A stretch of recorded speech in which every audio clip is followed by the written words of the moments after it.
Bonjour, je suis Coralie David Poirot, art thérapeute par le mouvement. Je travaille au Jardin d'Aillouche à Lodève dans l'Hérault, en libéral, où j'accueille en séance individuelle des enfants, des adolescents, des adultes. J'interviens également en EHPAD depuis à peu près 9 ans auprès de personnes âgées. Je me suis formée à l'AFRATAPEM, l'école d'art-thérapie de Tours, qui a pour particularité d'amener la notion d'art-thérapie moderne, qui se distingue de l'art-thérapie traditionnelle qui venait plus d'un courant psychanalytique. Là, l'art-thérapie moderne s'insère dans un courant humaniste et phénoménologique, c'est-à-dire qu'on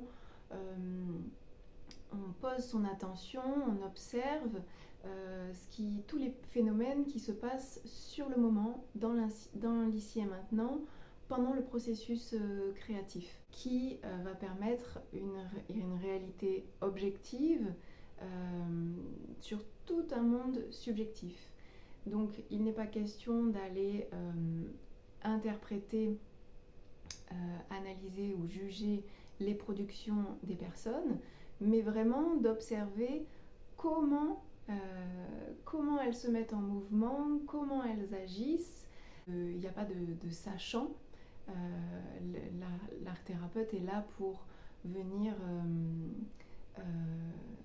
écouter, apporter une présence attentive, créer une alliance thérapeutique avec la personne, c'est-à-dire que au fur et à mesure, notre intention c'est de redonner le pouvoir d'action à la personne, toute son autonomie, toute sa liberté d'être et de mouvement. Je travaille avec deux dominantes artistiques qui sont la danse, le mouvement et les arts plastiques. Je viens de ce monde-là, je danse et je dessine depuis toute petite. Mon premier métier a été graphiste et je travaille et je suis pétrie depuis une quinzaine d'années par les approches psychocorporelles qui sollicitent le corps, le ressenti et l'inconscient, c'est-à-dire toute la sphère affective. Comment ça m'impacte, comment ça m'implique, comment ça me touche. Donc mon axe de travail, c'est la sphère émotionnelle, enfin l'intelligence émotionnelle, pardon, et l'intelligence relationnelle, puisque ça va s'articuler. En tant que thérapeute, je vais chercher à aller rencontrer, apprécier au sens de me relier dans une forme d'empathie. Il n'y a pas d'évaluation ou quoi que ce soit, mais je vais me relier à la singularité de la personne, à sa sensibilité, à son histoire de vie. On vient ramener de la saveur, du goût. Donc notre outil principal va être ce qu'on appelle la gratification sensorielle, c'est-à-dire chercher à amener du bon dans tout, dans la contemplation, dans l'apprentissage, dans la manière de communiquer, de relationner, de manière à renforcer l'estime de soi, mais surtout renforcer l'amour de soi. Il y a 3 composantes dans l'estime de soi. L'amour de soi qui va être justement ce qui est bon pour moi, ce qui me nourrit, ce qui est en cohérence avec mes besoins.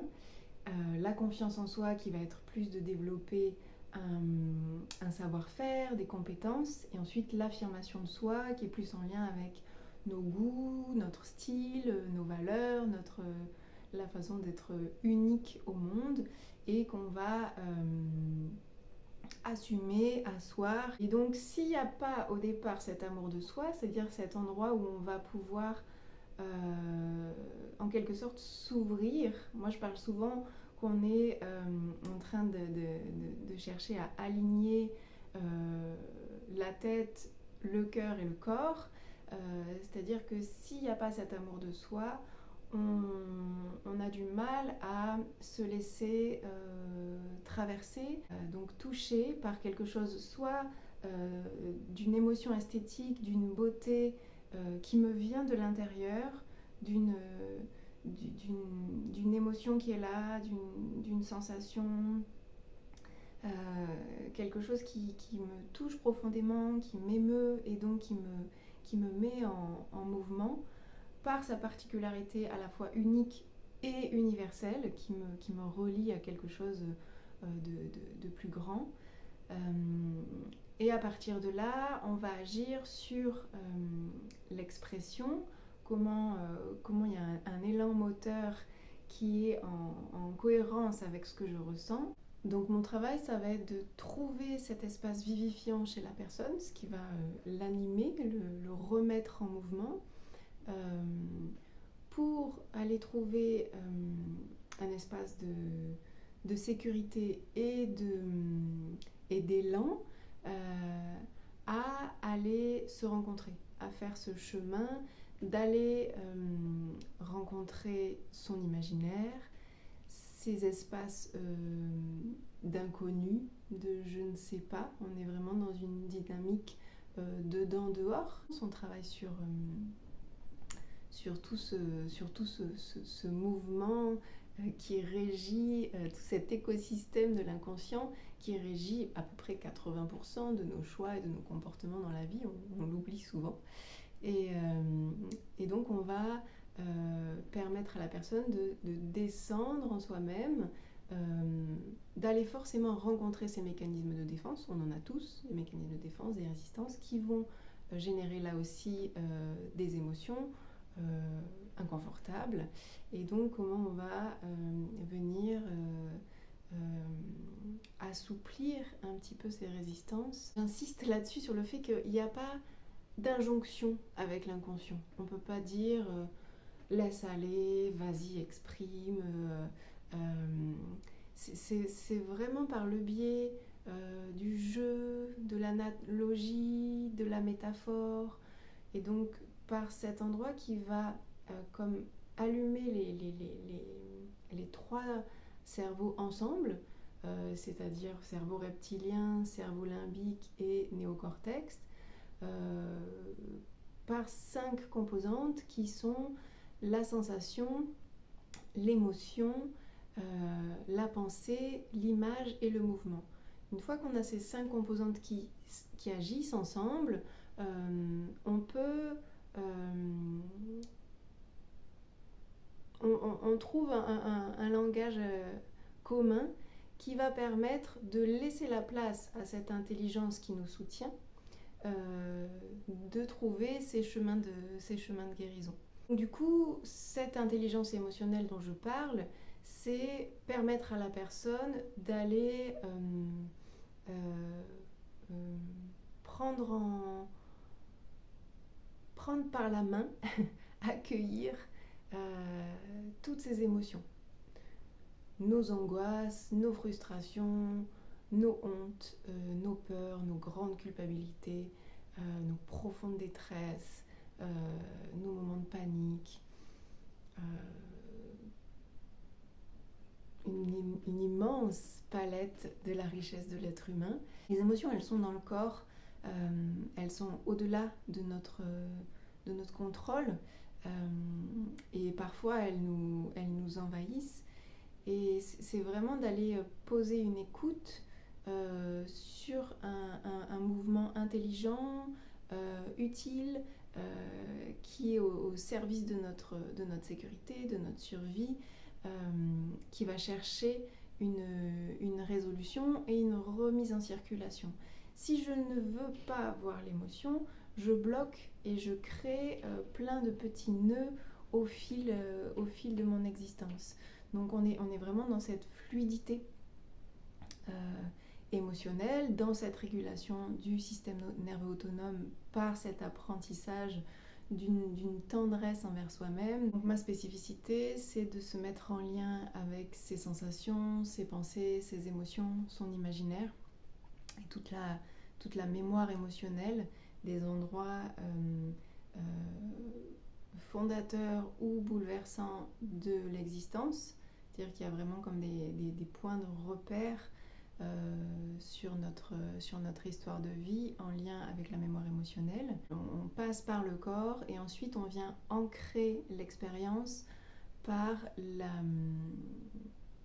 arts plastiques, donc en déposant des couleurs, des textures, des formes, des lignes, des mots.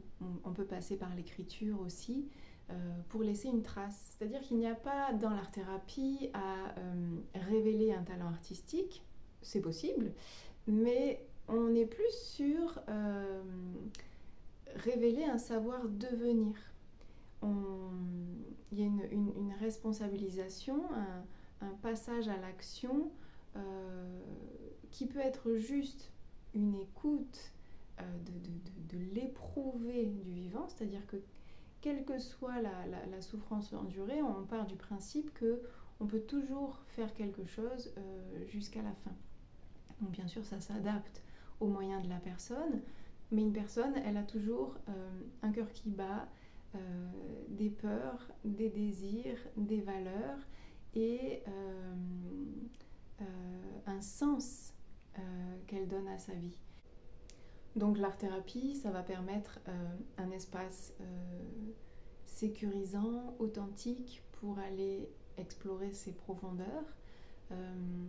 Ça va permettre d'accompagner, de réparer, de réhabiliter les blessures de vie, les traumas, les deuils, les abus.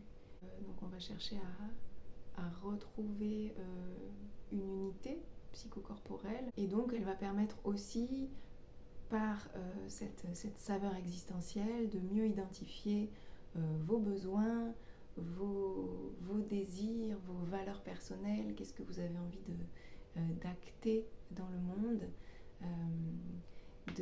d'aller accueillir et apprivoiser ses émotions, de rester vraiment dans l'éprouvé de n'importe quelle situation de vie, de d'abord qu'est-ce que ça me fait et ensuite qu'est-ce que j'en fais.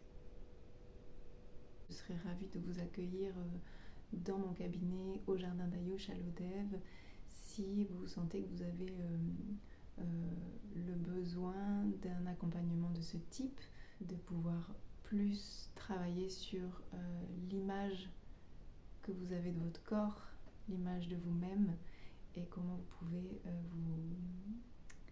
vous aimer et vous accepter tel que vous êtes.